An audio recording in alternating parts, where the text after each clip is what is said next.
നമസ്കാരം, ഞാൻ രജിന്ദാസ് M S. എല്ലാവർക്കും ദി ആസ്ട്രോ ജേണി എന്ന യൂട്യൂബ് ചാനലിലേക്ക് ഹൃദ്യമായ സ്വാഗതം. നിങ്ങൾ ഈ ചാനൽ ആദ്യമായാണ് കാണുന്നതെങ്കിൽ ദയവായി സബ്സ്ക്രൈബ് ചെയ്യുക. ഇത് നമ്മുടെ ചാനലിൻ്റെ ഒഫീഷ്യൽ ഫേസ്ബുക്ക് ഗ്രൂപ്പാണ്. ഈ ഗ്രൂപ്പിൽ അംഗമാകുന്നത് വഴി നമ്മുടെ ചാനലിൽ അപ്ലോഡ് ചെയ്യുന്ന വീഡിയോകളുടെ ഏറ്റവും പുതിയ വിവരങ്ങൾ നിങ്ങളിലേക്ക് വളരെ വേഗത്തിൽ എത്തുന്നതായിരിക്കും. സൂര്യൻ ജാതകത്തിൽ ദുർബലനായാലുള്ള പ്രത്യേകതകൾ നോക്കാം. ഇങ്ങനെയുള്ളവരിൽ ആത്മവിശ്വാസം വളരെ കുറവായിരിക്കും. ബോഡി ലാംഗ്വേജിലും വാക്കുകളിലും നോട്ടത്തിലും ഈ ആത്മവിശ്വാസക്കുറവ് വളരെ പ്രകടമായിരിക്കും. എപ്പോഴും ഒരു കംഫർട്ട് സോണിൽ ഒതുങ്ങി ജീവിക്കുവാൻ ഇഷ്ടപ്പെടും. നേതൃസ്ഥാനങ്ങൾ ഏറ്റെടുക്കുന്നതിൽ വിമുഖത കാണിക്കും.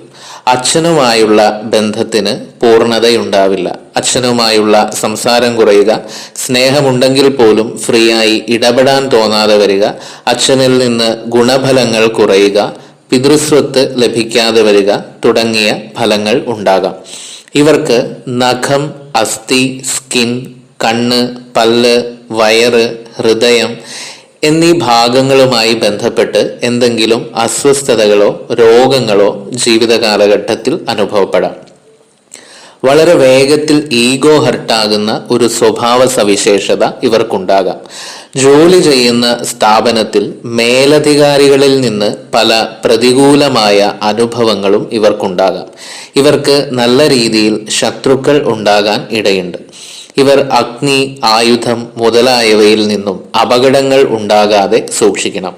പൂർവജന്മവുമായി ബന്ധപ്പെട്ട ശിവകോപം, രാജകോപം, പിതൃകോപം എന്നിവ ഈ ജന്മത്തിലും പല പ്രകാരേണ പ്രതിഫലിക്കും.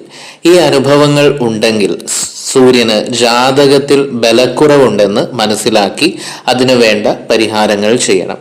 ലളിതമായ ചില പരിഹാരങ്ങൾ പറയാം.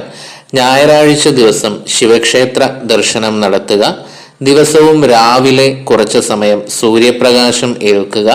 അച്ഛൻ്റെ അനുഗ്രഹം വാങ്ങുക.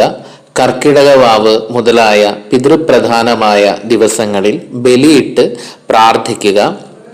സൂര്യദേവ ക്ഷേത്രത്തിൽ വർഷത്തിൽ ഒരു ഞായറാഴ്ചയെങ്കിലും ദർശനം നടത്തി ആദിത്യ പൂജയും ആദിത്യ പീഡാഹരമന്ത്ര പുഷ്പാഞ്ജലിയും കഴിക്കുക. ഇങ്ങനെ ചെയ്തു വന്നാൽ നിങ്ങളുടെ ജാതകത്തിലെ സൂര്യന്റെ ബലഹാനി കൊണ്ടുള്ളതായ എല്ലാ ദോഷങ്ങളും അകലും. ഈ വീഡിയോ നിങ്ങൾക്ക് ഇഷ്ടമായെങ്കിൽ നിങ്ങളുടെ പ്രിയപ്പെട്ടവർക്ക് കൂടി ഷെയർ ചെയ്യുക. മറ്റൊരു വീഡിയോയുമായി വീണ്ടും കാണാം. അതുവരെ നന്ദി, നമസ്കാരം.